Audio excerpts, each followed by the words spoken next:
The man is not allowed to fly a plane in his own country. But you want to convince the world that this man is not only a threat to his neighbors, but he is a threat to the entire human family. You are a liar. Liar. And the people are intellectual cowards who sit down and suck up this filthy lie in order to justify evil against the Iraqi people who are dying by the thousands every day because of sanctions and other punitive measures which have been imposed by America, Britain, the European nations, and the so-called United Nations. If he was a man of peace, why the war with Iran? Brother, thank you for your speech. Oh, just 1 second, please.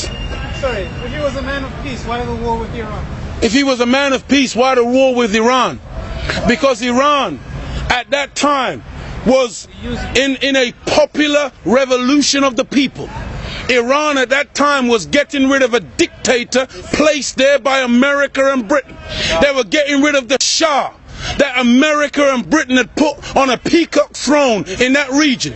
And the Ayatollah was returning home to be the leader of a popular revolution of Islam to make Iraq. And then America and all of her allies financed Saddam Hussein, gave him $80 billion and gave him weapons to attack Iran in order to destroy the popular revolution. Saddam was their friend then. He was in bed with them then. But you still think it's the Iraq and Saddam. No, you got to look at the paymaster. You got to look at the Satan behind all the wars. And over 1 million Muslim young men lost their lives in that war. But that was what was financed by America. So you need to get your facts right, and you need to know what's really going on. Yes, sir. I want to know, sir, why the Europeans are so insecure about the other people? I mean, what's right about Iraq can get a nuclear? It's a very intelligent question. Where they go, they kill people. It's a very intelligent question. Very intelligent question. And the question is, why are the Europeans so insecure about other people in the world? And why do you, after everywhere you go, you gotta kill and murder the rest of the people of the human family? Your history is written in the blood of the black, the brown, the yellow, and the red. Why are you so insecure? Do you know what brings about insecurity? Beyond the mains. What brings about insecurity is when you have a false concept of yourself. And the false concept of self is white supremacy. They believe that they are better because they are white. And as a result, see, when a man has that kind of silly mentality, Hitler had the silly mentality that the white man, the Aryan, is superior. So then at the Olympics, Jesse Owens kicks up all the Aryans. Hitler is outraged. He's angry. That's very simplistic. Yeah. Well, you need it to be simplistic. You need it to be extra simplistic. You see, they can't even take the reality. I know they can't handle. You know, look. When you take a brick, and you hurl the brick among a pack of dogs, only the dog who gets hit yelps. Think about it. You hear a lot of barking. A dog just got hit by a brick. No teeth. It's very simplistic because it's not complicated. The white man pushing white supremacy. That's why they would cut off our penis when they would lynch us. Penis envy. They're afraid of the black man because of our potency, because of our manliness. Because when you look at the black man, he's a real man. He's strong. So then they would have us as mandingos, fighting one another. That's why even today, they want to be the heavyweight champion of the world. They can't find a white man to do it. So they tried to turn a black man, Frank Bruno, into a white man. They called him the Great White Hope. They're desperate. They deny us. I'm talking about the insecurity. We're not allowed to play golf. Why are we not allowed to play golf? Because we are inferior. We can't play the game. But let one black man into golf. Then all of a sudden there's a tiger in the woods.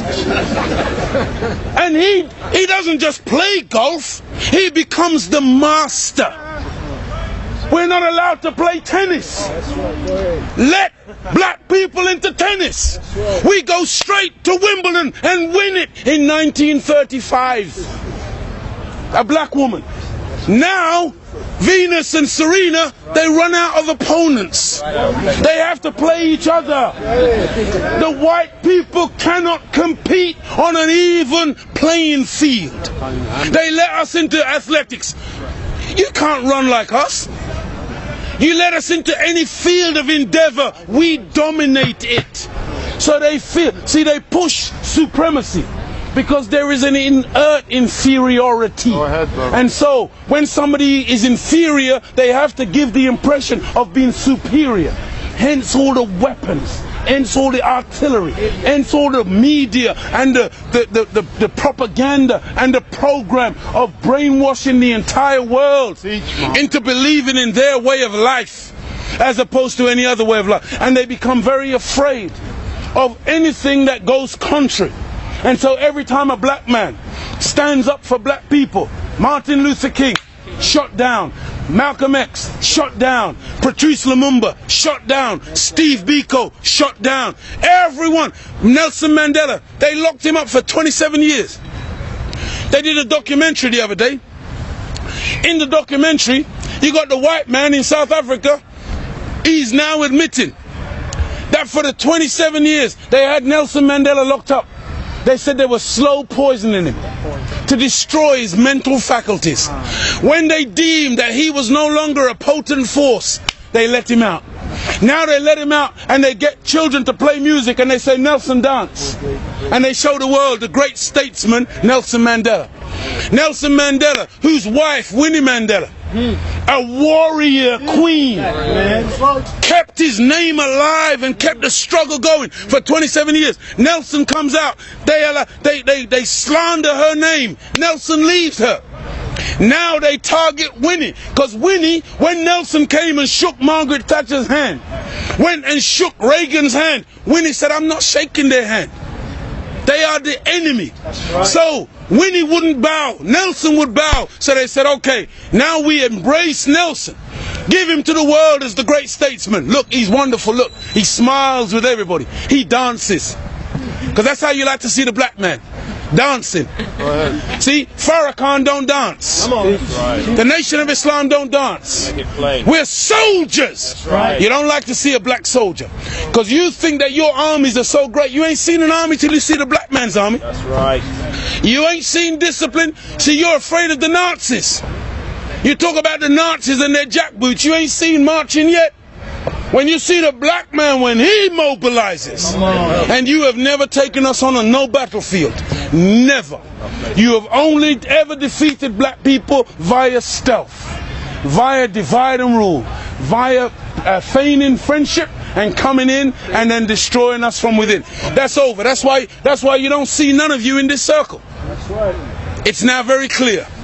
It's now very black and white. We no longer are asking for acceptance.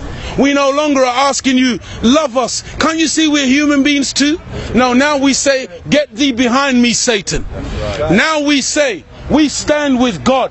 George Bush says, you're either with me or you're with the terrorist.